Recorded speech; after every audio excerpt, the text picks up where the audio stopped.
Inadopt ng Senado ang resolusyong humihikayat sa ICC para payagan ng house arrest kay dating Pangulong Rodrigo Duterte.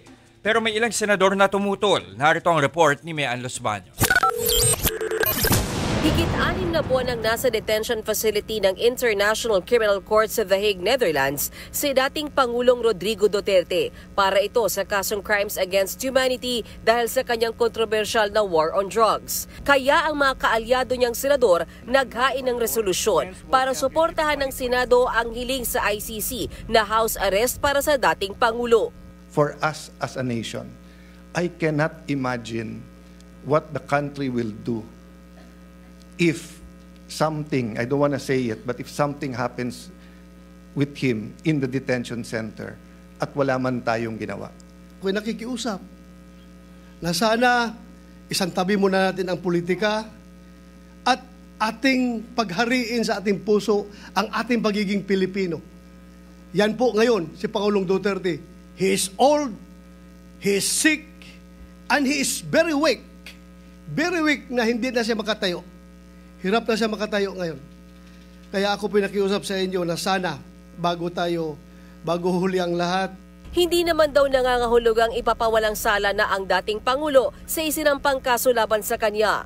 Hinihiling ko sa aking mga kasamahan bilang mga senador ng sambayan ng Pilipino.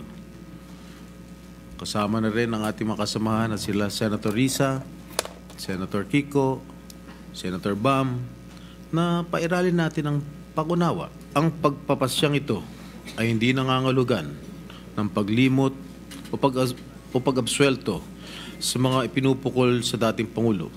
Pagkus ay pagbibigay ng pagkakataon na makapamuhay siya sa ilalim ng makataong kondisyon. Ayon kay Senator Bongo, nag-aalala raw siya dahil mag-isa si Duterte at posibleng nakakalimutan nitong inumin ang 27 gamot niya. Ilang beses na rin daw natumba si Duterte kahit nung nasa Pilipinas pa siya. Ang nakakatakot lang po ngayon, wala po siyang matatawagan, wala siyang masasabihan.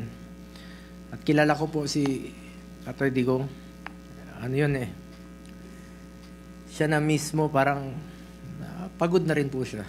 Pero si Senate President Tito Soto parehas daw kinukonsidera ang kondisyon ni Digong, gayon din ang mga pamilyang nagrereklamo laban sa dating Pangulo. Kaya nag-abstain siya sa inihaing resolusyon. I am supportive of any efforts to bring comfort to PRRD and to uplift his well-being during this crucial time. However, my choice or decision in my conscience, might even help in further dividing the nation. Therefore, I register an abstention. Maging si Senator Raffy Tulfo, abstain din. It should be proven na meron po siyang sakit. Kasi yun po yung lumalabas sa balita na may sakit po siya, matanda na siya, hindi siya kumakain, hindi siya nakakatulog. Then, if it's true, I'll cast my vote as yes.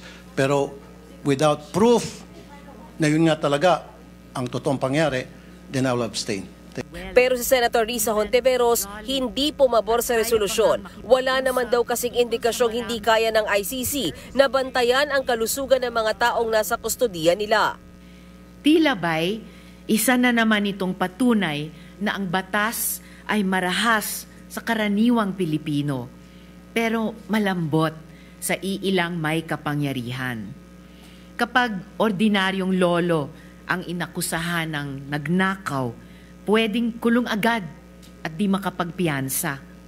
Pero dito, gobyerno mismo ang lumalaban para bigyan ng house arrest ang isang taong akusado ng mga napakamabigat na krimen. Si Senator Kiko Pangilinan, mas panig daw sa mga nanghihingi ng hustisya. May basehan din yung daing at yung dalamhati at yung masasaktan na libo-libo nating mga kababayan. Bilang chairman ng Committee on Justice and Human Rights, nais ko mang pumanig sa isang banda. Tungkulin kong pumanig sa mga daing ng naghahanap ng hustisya. Sa huli, 15 senador ang pumabor sa resolusyon, 3 ang tumutol at 2 ang abstain. Hindi naman nabanggit sa resolusyon kung saang bansa posibleng i-house arrest si Duterte. Mga kapatid, ako po si Ruth Cabal. Dito tayo sa totoo, dito tayo sa True FM. Mag-follow at mag-subscribe din po kayo sa aming social media accounts at True Network PH. Diyan po yan sa aming X na dating Twitter, sa FB, sa Instagram, sa YouTube, sa TikTok at sa mga podcasts. At syempre, tutok din po kayo sa Signal True TV Channel 19.